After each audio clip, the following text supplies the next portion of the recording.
जी हाँ गाइस, आपने बिल्कुल सही पढ़ा। थंबनेल पे नॉलेज इज़ नॉट। देखो गाइस, जीवन में हर बंदा चाहता है कि वो सफल हो, बट चाहने भर से वह जीवन में सक्सेस नहीं पा सकता। Success doesn't come to most handsome और intelligent person. Success come to those who is most hungry for it. इस जीवन में एक सीढ़ी होती है। सबसे पहली शुरुआत, कितना ही बड़ा बिजनेस हो, कितना ही बड़ा एम्पायर हो, या उस बिजनेसमैन की कितनी ही ज़्यादा पैसिव इनकम के सोर्स हो, बट इन सब की शुरुआत पहले कदम से ही होती है। इन सब की शुरुआत होती है फर्स्ट स्टेप से। आज उसके पास कितने ही बिजनेस हो, पहले स्टार्टिंग एक छोटी सी दुकान से ही होती है। आज उस बंदे की 3, 4, 5, 6 या उससे भी ज़्यादा पैसिव इनकम के सोर्स हो, बट शुरुआत एक ऑर्डिनरी इनकम से ही होती है। हमारी लाइफ गाइस ECG ग्राफ की तरह होती है। ग्राफ में जो सीधी लाइन होती है ना, उसका मतलब होता है डेथ। अगर लाइफ में उतार चढ़ाव प्रॉब्लम्स नहीं होंगे ना, तो सक्सेस भी नहीं होगी। गाइस एक बात याद रखो, hard times make strong man. Life में सक्सेस तक पहुंचने के लिए आपको सीढ़ी पर पहला स्टेप ही दिखता है, एंड बहुत हिम्मत करके ही, रिस्क लेकर ही पहला स्टेप उठाना होता है। लोग इसको उठाने की हिम्मत करते हैं। 0.1% या गाइस 5% भी कह सकते हो, अगर आप पॉपुलेशन के हिसाब से देखें पूरे वर्ल्ड की। बाकी की सीढ़ियों में बीच बीच की सीढ़ी खाली होती है, या फिर वो सीढ़ी होती ही नहीं, उनमें खाली स्पेस होता है। आपको अपने एक्सपीरियंसेस से, पास्ट में की गई गलतियों से एंड प्रॉब्लम से सीख कर उन सीढ़ियों के बीच में जो खाली सीढ़ियाँ हैं, उसका स्पेस, जो गैप है, उसको भरना होता है। अब आपको सक्सेस तभी मिलेगी जब गोल, एंड गोल तभी बनेगा जब नॉलेज होगी। तो ज़्यादातर लोग सोचते हैं कि नॉलेज इज़ पावर, बट यह अधूरा सच है। ज्ञान तभी शक्ति बनता है जब इसको एक प्लान के साथ यूज़ किया जाए, वो भी एक पर्सन की टीम के साथ, किसी गोल को हासिल करने के लिए। गाइज मतलब गाइज ज्ञान को संगठित करके आप अपनी मास्टरमाइंड टीम के साथ किसी लक्ष्य को प्राप्त करने के लिए एक विशेष योजना का प्रयोग ही ज्ञान को शक्ति में बदलता है। आपको गाइज इजी में मैं समझाता हूँ। आपका कोई गोल है गाइज, फॉर एग्जांपल आपको 5 साल में एक गाड़ी लेनी है 10 लाख की, या फिर गाइस आपको एक बिज़नेस शुरू करना है, या फिर आपको एक स्टार्टअप शुरू करना है। पहले आपको गाइस 2 से 3, 5 साल में गाइस आपको कुछ टाइम निकाल कर, देखो गाइस सबके पास 24 घंटे होते हैं, उससे ज़्यादा किसी के पास नहीं होते, ना उससे कम किसी के पास होते हैं। सभी बंदे आज जीवन में किस उस पे आना गाइस, पद पे, पोस्ट पे, मैं नौकरी की बात नहीं कर रहा गाइस, किस मुकाम पर हैं वो गाइस डिसाइड करता है उनका time utilisation. Guys for example आपको स्टार्टअप करना है, आप थोड़ा टाइम निकाल के 5 साल तक, सपोज कीजिए आप 2-2, 3-3 घंटे आप उस बिज़नेस की, स्टार्टअप की पूरी नॉलेज एक्वायर करते हैं। उसके बाद वो बंदे हायर करते हैं जो उस नॉलेज के हिसाब से फिट बैठते हैं, और उस नॉलेज के हिसाब से उसमें वो स्किल होती है जो उस गोल को अचीव करने के लिए बेटर है, बेस्ट है।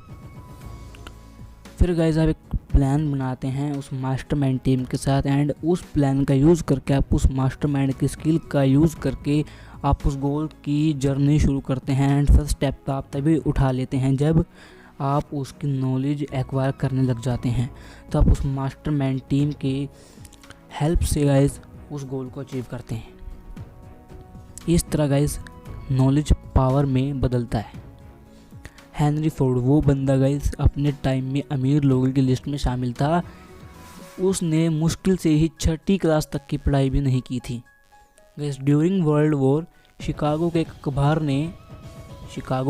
अखबार ने एडिटोरियल दिया कि जिसमें लिखा हुआ था कि Henry Ford an unwise pacifist. मतलब गाइस एक अनपढ़ शांतिवादी। इस एडिटोरियल पे हेनरी फोर्ड ने केस कर दिया उस अखबार वालों पे जिन्होंने इस एडिटोरियल को छापा था। तो गाइस जब हेनरी फोर्ड कोर्ट में अपीयर हुए, तब उनसे ऐसे सवाल पूछे गए जो बहुत फॉर्मल एजुकेटेड पर्सन दे सकते थे, चूँकि वो गाइस 6th क्लास तक भी नहीं पढ़े थे।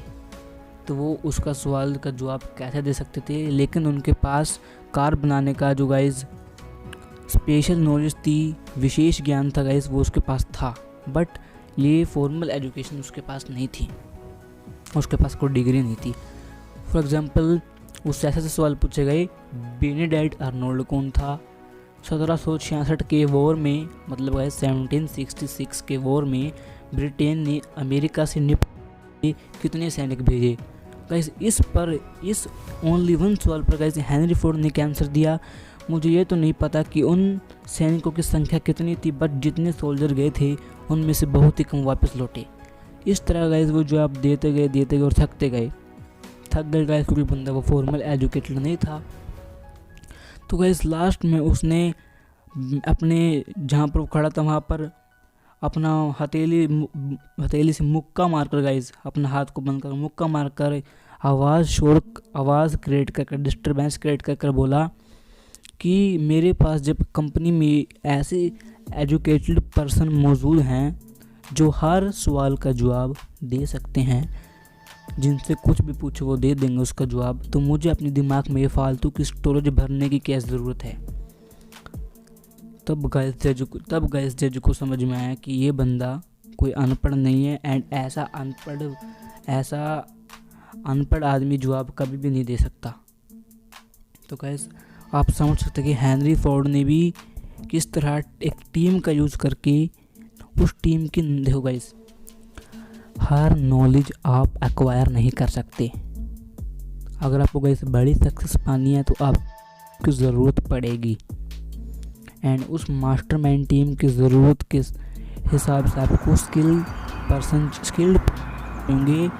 जिस गोल को अचीव करने के लिए जो स्किल की ज़रूरत होगी, आप उस स्किल के हिसाब से उस बंदे को चूज़ करेंगे, एंड उन सब की स्किल्स को एक तरह से मिला के आप अपने गोल को अचीव करने के प्लान पर चलेंगे एंड गोल को अचीव करेंगे।